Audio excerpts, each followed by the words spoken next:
Probably you will remember this. An oil rig in late December that was owned by Shell was traveling from Alaska to Seattle. It was going for maintenance when it broke free of its tow and it drifted onto an uninhabited island. Well, now that grounded rig has reignited debate over oil exploration in the Arctic. Our Paul Verkaman has this report.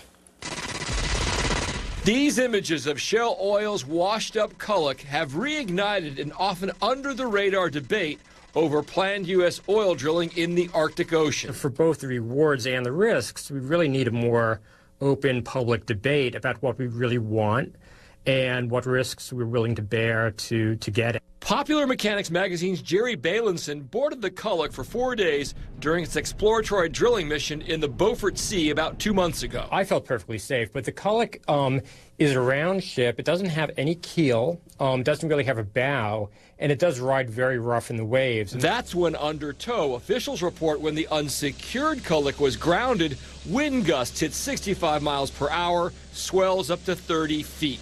When it's anchored, the culloch is designed to push down and break up ice. The diameter of this conical rig is 266 feet from the main deck, and it has an unusually thick 3-inch steel hull. There's now 150,000 gallons of diesel fuel on board.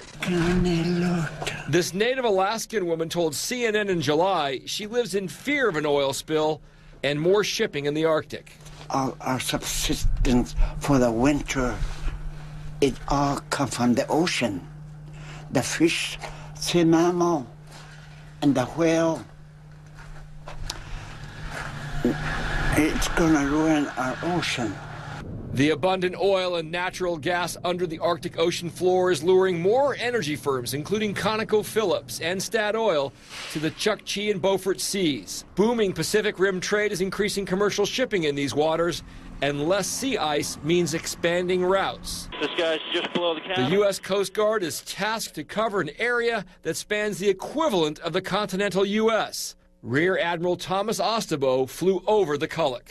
Our response and our interest has been, how do we position the Coast Guard and all the federal agencies to better respond to the likelihood of a maritime incident? And clearly, that's what we have here. So now the culloch has become a lightning rod for controversy over Arctic drilling. It was given its name by a schoolgirl in the Northwest Territories. In her native tongue, culloch means thunder. Paul Verkaman, CNN, Los Angeles.